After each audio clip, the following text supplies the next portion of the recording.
ठीक है, यस। तो हमारा जो टॉपिक है वो क्या है, न्यूक्लिक एसिड। ठीक है, अब आप लोगों का जो पूरा कंसंट्रेशन है ना, ठीक है, वो केवल और केवल स्क्रीन पे होगा और कहीं नहीं होगा। ओके, ठीक है।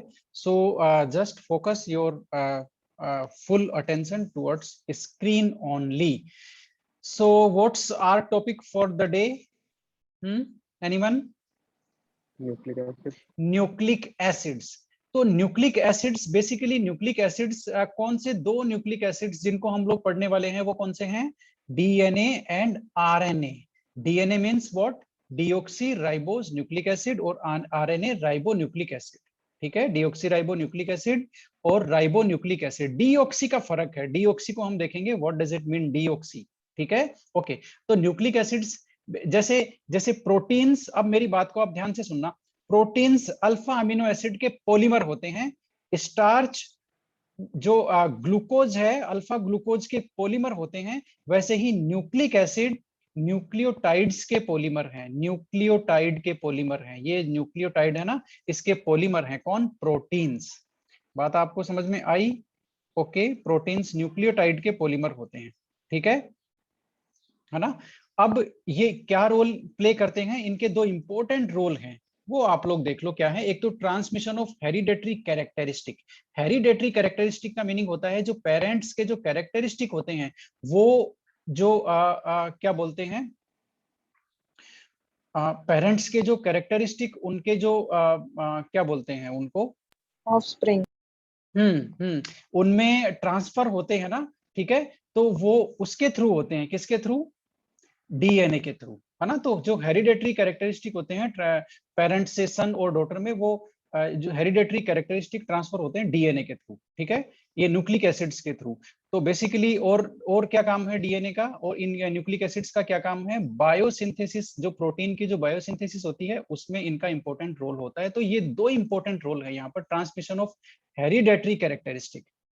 ठीक है, इसीलिए हम जनरली हमारे पेरेंट्स की तरह दिखते हैं। हमारे पेरेंट्स का जो स्किन टोन है या फिर और भी कई कैरेक्टरिस्टिक हैं वो हम में अपीयर होते हैं, वो उसका यही रीजन है। ठीक है, तो अब ये देखो, टाइप ऑफ न्यूक्लिक एसिड ये हो ही गया, डीएनए और आरएनए। अब जैसे जैसे हमने प्रोटीन बनाया था, प्रोटीन किससे बनता है? अल्फा अमीनो एसिड आपस में कनेक्ट होकर के प्रोटीन बनाते हैं। ठीक है ना, यूनिक उनका सीक्वेंस होता है। ठीक है, वैसे ही यहाँ पर न्यूक्लिक एसिड्स के कॉन्स्टिट्यूएंट आपके सामने तीन है, तीन कंपोनेंट है, तीन कॉन्स्टिट्यूएंट है जो न्यूक्लिक एसिड को बनाते हैं। These are pentose sugar, means one sugar content. Pentose, pentose का मतलब समझ गए? कौन से? 5 कार्बन शुगर है ये। ठीक है, जैसे ग्लूकोज क्या था? हेक्सोस है ना। तो वैसे ही ये पेंटोस शुगर है, means 1,5 carbon sugar is there, 1,5 carbon carbohydrate monosaccharide is there. Okay, number 2 phosphoric acid unit is there, and number 3 nitrogenous bases. These are constituent of the nucleic acid. ये तीनों मिलकर के न्यूक्लिक एसिड बनाते हैं। यानी कि वैसे न्यूक्लिक एसिड किसका पॉलीमर होता है? हमने भी देखा था न्यूक्लियोटाइड्स का। किसका पॉलीमर होते हैं? न्यूक्लियोटाइड्स के। It means these 3 units forms nucleotide. ये तीनों न्यूक्लियोटाइड बनाती हैं और वो न्यूक्लियोटाइड अपने आप को रिपीट करता है तो न्यूक्लिक एसिड बनता है। ठीक है, ओके। अब सबसे पहला फैक्टर कौन सा है जरा बताना? Pentose sugar. शुगर देख लेते हैं, सबसे पहले इसकी बात कर लेते हैं, कौन कौन से शुगर होते हैं किसमें। तो आप लोग जानते हो डीएनए का नाम क्या है? Deoxy ribo nucleic acid. RNA का राइबो न्यूक्लिक एसिड। ये क्यों है राइबो और डीऑक्सी राइबो? क्या है ये इनकी शुगर को इंडिकेट करता है। कौन सी शुगर है इनमें? तो डीएनए में कौन सी शुगर है? Beta D2 deoxy ribose sugar, ये वाली शुगर है बीटा D2। बीटा तो ये जो अल्फा बीटा वाला, जो अल्फा ग्लूकोज बीटा ग्लूकोज वो वाला ही बीटा है। डी हम जानते ही हैं monosaccharides they acquire the configuration D configuration, DL configuration बात की थी ना, तो वो डी है। और हमारे लिए जो कॉन्सेंट्रेशन की बात है, इंपॉर्टेंट बात है, वो है 2 डीऑक्सी। 2 डीऑक्सी को आप ध्यान रखना, 2 डीऑक्सी का मीनिंग हम लोग डिस्कस करेंगे। तो beta D2 deoxy ribose sugar. तो बेसिकली राइबोस जो शुगर है, मोनोसेकेराइड है, पेंटोस है, वो इनमें होता है। आरएनए में तो वो खुद राइबोस होता है बीटा डी। ठीक है, और डीएनए में 2 डीऑक्सी राइबोस होता है ना। That's why DNA, okay, 2 deoxy ribose. Okay, तो अब ये जो डिओक्सी राइबोस 2 डिओक्सी राइबोस है, इनकी स्ट्रक्चर हम लोग देख लेते हैं। इनकी स्ट्रक्चर आपकी स्क्रीन पे है, ये रही भाई पेंटोस शुगर की हम लोग पहले ही बात कर लेते हैं। Sugar first constituent of DNA and RNA, that is pentose sugar. Pentose means 5 carbon sugar. DNA में beta D 2 deoxy ribose sugar होती है और आरएनए में बीटा डी राइबोस शुगर होती है। दोनों का फिगर आपके सामने है। और इनमें डिफरेंस क्या है? डीएनए में डीओक्सी है। डीओक्सी कौन सी पोजीशन पे? 2 पोजीशन पे, इसलिए 2 पोजीशन पे वहां पर ऑक्सीजन मिसिंग है, OH नहीं है वहां पर। 2 पोजीशन पे केवल OH है, जो मैंने यहाँ पर राउंड किया हुआ है। ये देखो सेकंड कार्बन पे यहाँ पर OH है, किसमें? राइबोस में। और सेकंड कार्बन पर यहाँ पर वो ऑक्सीजन मिसिंग है, केवल हाइड्रोजन है। तो ये हो गया 2 डिओक्सी, मींस सेकंड पे ऑक्सीजन मिसिंग है, इसलिए 2 डिओक्सी सेकंड कार्बन पे। बात समझ में आ गई? तो ये इसका इनका डिफरेंस बस इतना सा है कि एक में सेकंड कार्बन पे OH होता है, एक में सेकंड कार्बन पे OH नहीं होता। बाकी इनके स्ट्रक्चर में कोई डिफरेंस नहीं है, कोई भी डिफरेंस नहीं है। टोटल इनके मोलिकुलर फॉर्मूला में ऑक्सीजन का डिफरेंस होता है। 2 डिओक्सी जो डीएनए में होती है उसमें एक ऑक्सीजन मिसिंग होता है और इसमें एक ऑक्सीजन होता है नॉर्मली राइबोस में। राइबोस की स्ट्रक्चर नॉर्मल है, 2 डिओक्सी राइबोस में एक ऑक्सीजन मिसिंग है। सेकंड कार्बन से जो OH है वो H है केवल। ठीक है, ये दोनों का डिफरेंस है। पेंटोस शुगर आपके सामने दिख रही है, 5 कार्बन। ठीक है, 5 कार्बन, ये साइक्लिक स्ट्रक्चर है डिओक्सी उसकी राइबोस की। तो ये डिओक्सी 2 डिओक्सी का मीनिंग था जो हमने डिस्कस कर लिया कि इसमें नो OH एट C2, यहां पर लिखा हुआ है नो OH एट C2 और यहां पर लिखा हुआ है OH एट C2, किसमें? राइबोस में। ठीक है, यही इनका डिफरेंस है, इसके अलावा इनका कोई डिफरेंस नहीं है इन सुगर्स का। आप इन सुगर्स में कार्बन एटम का नंबरिंग है उसको लोकेट कर लीजिए, 1 2 3 4 5 कहां कहां पर है, हम उनको यूज लेंगे। नंबर 1 को यूज लेंगे, नंबर 3 को भी यूज लेंगे, नंबर 5 को भी यूज लेंगे। उनको अच्छी तरह से लोकेट कर लीजिए आप लोग। नंबर 1 को मैंने गोला किया है, नंबर 1 ये है, नंबर 5 आपका ये है, we will use this carbon. Number 3 carbon आपका ये है, हम इसको भी यूज लेंगे। आप इनको ध्यान रखना, इनकी पोजीशन कहाँ पे है। ठीक है, तो ये तो हुई हमारी पेंटोस शुगर की बात। अगला बताना भाई, अगला क्या है? Phosphoric acid. कोई बात नहीं, इसकी बात हम लोग जब ये इसका डिस्कशन होगा तभी करेंगे। अगला क्या है? What is third? नाइट्रोजिनस, बताना जरा। नाइट्रोजिनस बेसिस, नाइट्रोजन वाले बेसिस। अब जैसे ग्लूकोज की स्ट्रक्चर डिफाइन करने के लिए पायरेनोस स्ट्रक्चर के लिए इन्होंने किसको पकड़ा? पायरेन को पकड़ लिया। उसकी फ्रक्टोज की स्ट्रक्चर फ्यूरेनोस की जैसे फ्यूरेन की जैसी लगी तो इन्होंने फ्यूरेन को पकड़ लिया और कहा कि फ्यूरेन के जैसी होती है तो फ्यूरेनोस कहेंगे, पायरेन के जैसी होती है तो पायरेनोस कहेंगे। यहां पर भी इन्होंने क्या हुआ, इनको डिफाइन करने के लिए 2 कंपाउंड को पकड़ लिया। एक तो पकड़ लिया पिरिमिडीन को और एक पकड़ लिया प्यूरिन को। तो प्यूरिन के जो जैसे होते हैं, प्यूरिन के डेरिवेटिव होते हैं, उनको तो बोला ये प्यूरिन्स हैं, और पिरिमिडीन के डेरिवेटिव होते हैं उनको बोला ये पिरिमिडिन्स हैं। बात समझ में आ गई? तो ये 2 ऑर्गेनिक कंपाउंड होते हैं बेसिकली, कौन? प्यूरिन और पिरिमिडीन। ठीक है ना? तो जो प्यूरिन के डेरिवेटिव हैं, आप यहां पर ध्यान से देखो, these are 2 bases derived from purine, मतलब ये प्यूरिन के डेरिवेटिव हैं, है ना? इनको प्यूरिन्स बोलते हैं, है ना? Why nitrogenous because they contain nitrogen. Okay, और पिरिमिडिन्स कौन से होते हैं? They are derivative of pyrimidine, pyrimidine के डेरिवेटिव हैं। ठीक है, इसलिए उनको बोलते हैं पिरिमिडिन्स। तो 2 तरह के नाइट्रोजिनस बेसेस होते हैं, पिरिमिडिन्स और प्यूरिन्स। ठीक है, नेक्स्ट, व्हाट आर प्यूरिन्स, है ना? What are nitrogenous bases under the category purines? Purines 2 होते हैं, एजी। समझ में आ गया क्या? एजी होते हैं प्यूरिन्स। एजी का मतलब एडेनिन, गुआनिन, एडेनिन और गुआनिन। इनकी स्ट्रक्चर को आप लोग आइडेंटिफाई कर लेना, गुआनिन, एडेनिन, एजी। ठीक है, उसके बाद में है पिरिमिडिन। पिरिमिडिन होते हैं आपके 3 बेसेस होते हैं, कट यानी कि सीयूटी यानी कि कट। ठीक है, अब सीयूटी क्या होते हैं बोल करके? सीयूटी होते हैं C4 साइटोसिन, U4 यूरेसिल और T4 thiamine. CUT cut, cut होते हैं पिरिमिडिन्स। आप ध्यान रखना, कभी कंफ्यूज मत होना। कट पिरिमिडिन्स होते हैं, एजी होते हैं प्यूरिन्स। अब जब कट पिरिमिडिन्स आपको ध्यान रहेगा तो एजी तो प्यूरिन्स अपने आप ही हो गया, ठीक है। साइटोसिन, यूरेसिल और थायमिन। अब ये जो 5 बेसिकली नाइट्रोजनस बेसिस कितने हो गए? टोटल कैटेगरी 2 है, प्यूरिन्स पिरिमिडिन्स, और टोटल इनमें 2 है, एक में 3 है, टोटल 5 हो गए। अब इनमें से 5 में से कौन से डीएनए में होते हैं, कौन से आरएनए में होते हैं, ये है आपके सामने यहाँ पर। डीएनए में और आरएनए में ये देखो प्यूरी ये तो सेम है, पिरिमिडिन्स तो दोनों के दोनों है एजी, ठीक है। प्यूरिन्स में क्या हुआ, 2 ही प्यूरिन होते हैं, 2 ही पिरिमिडिन होते हैं बेसिकली, ठीक है।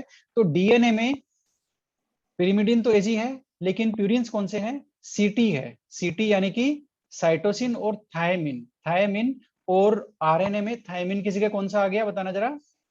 थायमिन किसी का कौन सा आ गया आरएनए में? यूरेसिल। कौन सा आ गया? यूरेसिल। तो ये डिफरेंस है डीएनए में और आरएनए में, नाइट्रोजनस बेसिस में। डीएनए में 4 बेसिस होते हैं, आरएनए में 4 बेसिस होते हैं। डीएनए में थायमिन होता है, लेकिन आरएनए में थायमिन की जगह पर होता है यूरेसिल। बाकी तीनों सेम है, ए जी सी, एडेनिन, गुआनिन और साइटोसिन ये सेम है।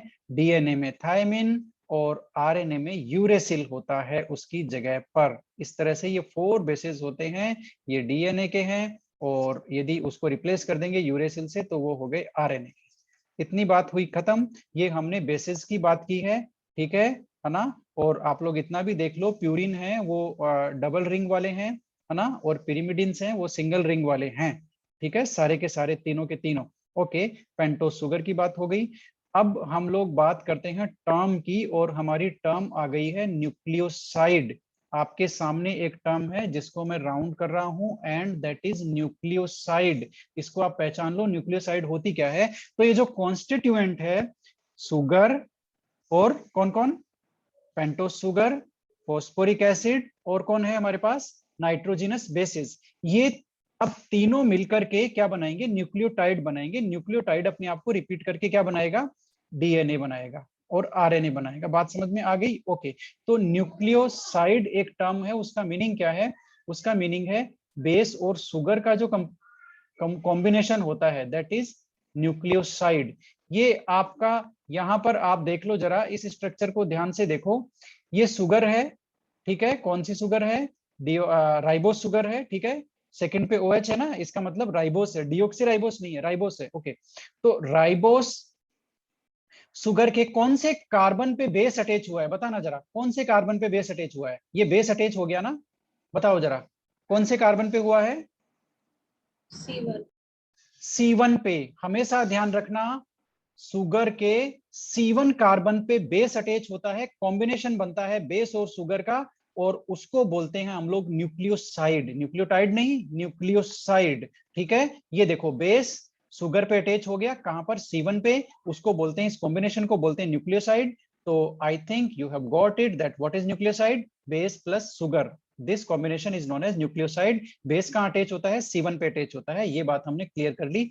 अब हमारी नेक्स्ट टर्म आपके सामने है, and that is nucleotide. What is nucleotide? Nucleotide क्या होती है भाई? 3 का कॉन्स्टिट्यूएंट पार्टिकल, 3 कॉन्स्टिट्यूएंट है इसमें, 2 मिल गए, एक बेचारा बचा हुआ है, कौन? Phosphoric acid. वो अब मैदान में आएगा, वो यहाँ जुड़ जाएगा, तीनों मिलकर के बनाएंगे क्या? न्यूक्लियोटाइड। जो तीनों के जुड़ने से बनता है उसको बोलते हैं न्यूक्लियोटाइड।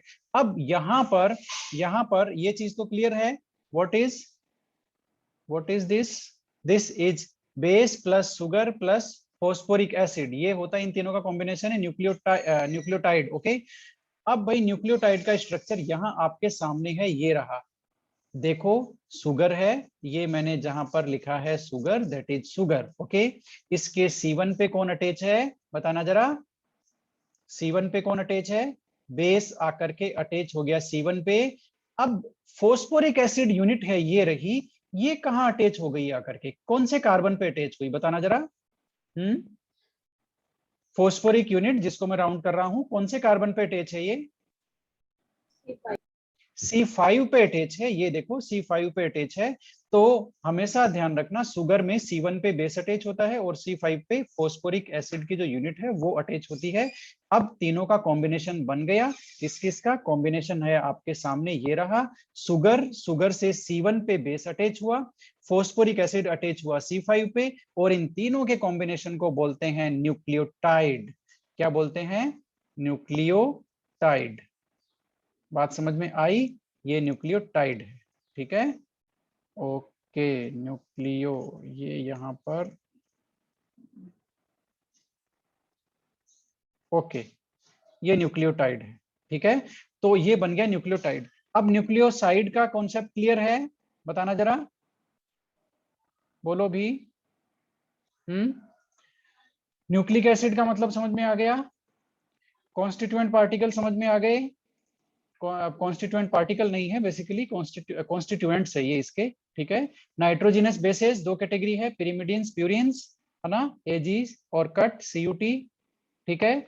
और कौन से किस में होते हैं वो भी हमने क्लियर कर लिया। डीएनए में 4 होते हैं, एजीसीटी, और उसमें होता है एजीसीयू, ठीक है।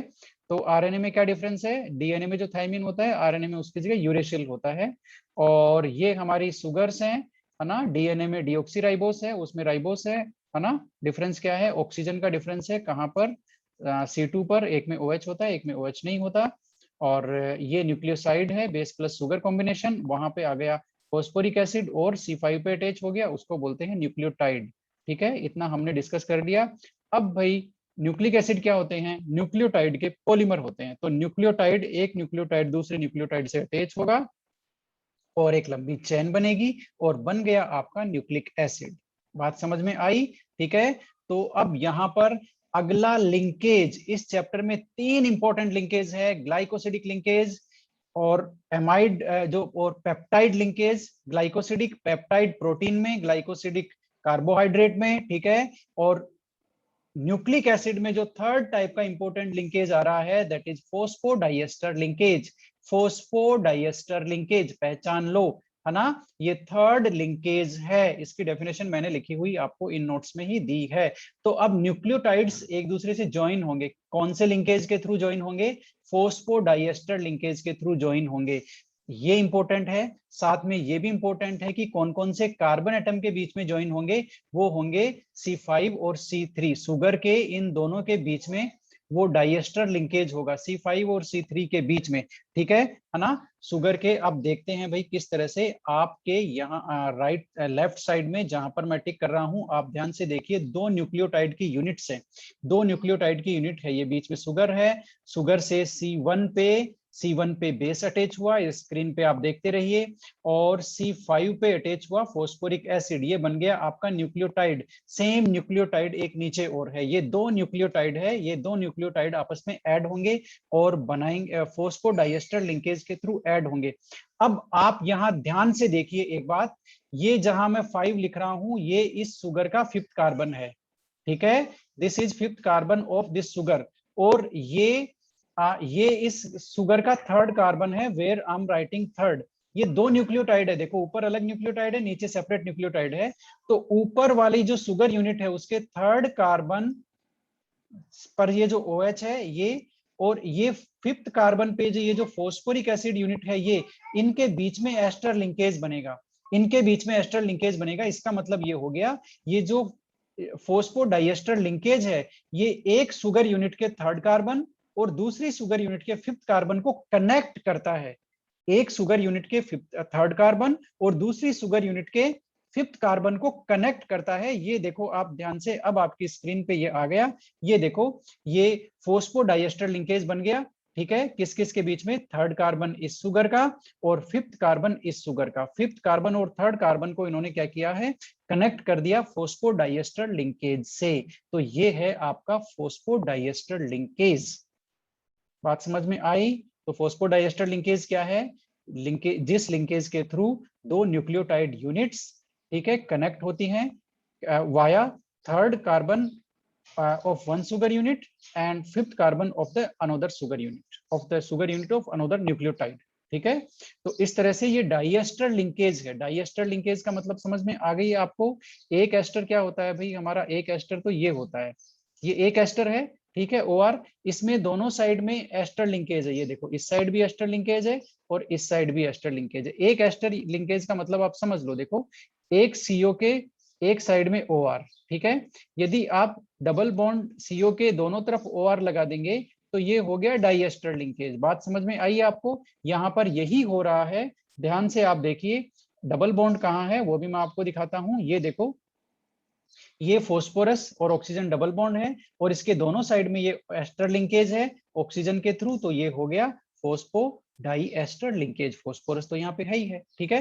तो ये फोस्फो डाई एस्टर लिंकेज के थ्रू न्यूक्लियोटाइड जो है वो ऐड हो गए और ये आपके अब ये चैन बनती रहेगी। ये देखो नीचे वाली जो न्यूक्लियोटाइड यूनिट है उसका थर्ड कार्बन फ्री है, यहाँ पर कोई और न्यूक्लियोटाइड आकर के अटैच हो सकती है। इसको बोलते हैं three end of the chain. चैन का ये हमेशा थर्ड एंड है, ठीक है। और ऊपर वाली जो यूनिट है उसका कौन सा कार्बन है? ये देखो फिफ्थ कार्बन पे ये फॉस्फोरिक यूनिट अभी फ्री है, ये किसी और के थर्ड कार्बन से एसोसिएट हो सकती है। इसको बोलते हैं fifth end of the chain. ये एंड को आप पहचान लीजिए, इनको हम यूज लेंगे। ये थर्ड एंड क्या है, फिफ्थ एंड क्या है, we are going to use these ends, ठीक है ना। जैसे वहां पर भी तो एंड हमने पहचाने थे ना, किसमें सी टर्मिनल और एन टर्मिनल, किसमें न्यूक्लिक एसिड में। जब न्यूक्लिक एसिड कंबाइन होते हैं तो NH2 ग्रुप जिधर फ्री रहता है उसको बोलते हैं एन टर्मिनल, और दूसरा होता है सी टर्मिनल जिधर कार्बोक्सिलिक एसिड फ्री रहता है। तो ये बन गया देखो न्यूक्लिक एसिड। अब ये यहाँ पर लिखा हुआ है a simplified version of nucleic acid. Nucleic acid के सिंप्लीफाइड वर्जन है आपके सामने। हमें पता है कि जो न्यूक्लिक एसिड है वो क्या होता है, पॉलीन्यूक्लियोटाइड होता है। पॉलीन्यूक्लियोटाइड का मतलब न्यूक्लियोटाइड का पॉलीमर होता है, ठीक है। तो यहाँ पर देखो ये न्यूक्लियोटाइड अपने आप को रिपीट कर रही है और ये बहुत लंबी चेन बन जाएगी। इसकी वैल्यू यहाँ पर एन मीन्स काफी बड़ी वैल्यू ये हो सकती है, ठीक है। अब देखो शुगर के ये जो फॉस्फेट यूनिट है ना वो एक तरफ थर्ड एंड से अटैच होती है और एक तरफ फिफ्थ एंड से अटैच होती है, ठीक है। और ये जो बेस प्रेजेंट होता है ना, वो C1 पे प्रेजेंट रहता है। इसका मतलब देखो बेस तो किसी से कनेक्ट नहीं होता, बेस केवल शुगर यूनिट पे प्रेजेंट रहता है। दो शुगर यूनिट किससे कनेक्ट होती है? फॉस्फेट यूनिट के थ्रू कनेक्ट होती है, ठीक है। दोनों तरफ फॉस्फेट यूनिट होती है शुगर के, और वो जो फॉस्फेट यूनिट है एक तरफ थर्ड कार्बन से होती है अटैच, एक तरफ फिफ्थ कार्बन से अटैच होती है, ठीक है। ये बेसिकली न्यूक्लिक एसिड की स्ट्रक्चर का सिंप्लीफाइड वर्जन देखो आपके पास है, और जो भी मैंने एनोटेशन किया है मैंने इनको मिटा दिया ताकि ये आपको क्लियरली दिख पाए, ठीक है ना। यहाँ पर कुछ लिखा हुआ है वो भी देख लेते हैं। In polynucleotide phosphate is attached as fifth and third carbon of sugar. हाँ सही बात है, फॉस्फेट थर्ड और फिफ्थ कार्बन पे अटैच होती है, किसमें? पॉलीन्यूक्लियोटाइड में। लेकिन न्यूक्लियोटाइड में केवल फिफ्थ कार्बन से ही अटैच होती है। बात को समझना जरा, न्यूक्लियोटाइड में फिफ्थ कार्बन से, लेकिन पॉलीन्यूक्लियोटाइड में ये देखो इस शुगर का थर्ड कार्बन और इस शुगर का इधर फिफ्थ कार्बन के बीच में फॉस्फेट यूनिट अटैच है, ठीक है। तो ये बन गया आपका, अब न्यूक्लियोटाइड एक दूसरे से अटैच होते रहेंगे, फॉस्फोडाइएस्टर लिंकेज से बन जाएगा आपका न्यूक्लिक एसिड, ठीक है। अब न्यूक्लिक एसिड के बारे में काफी सारी बातें बची हुई हैं, उनकी वो बातें हम करेंगे नेक्स्ट मीटिंग में। Thank you.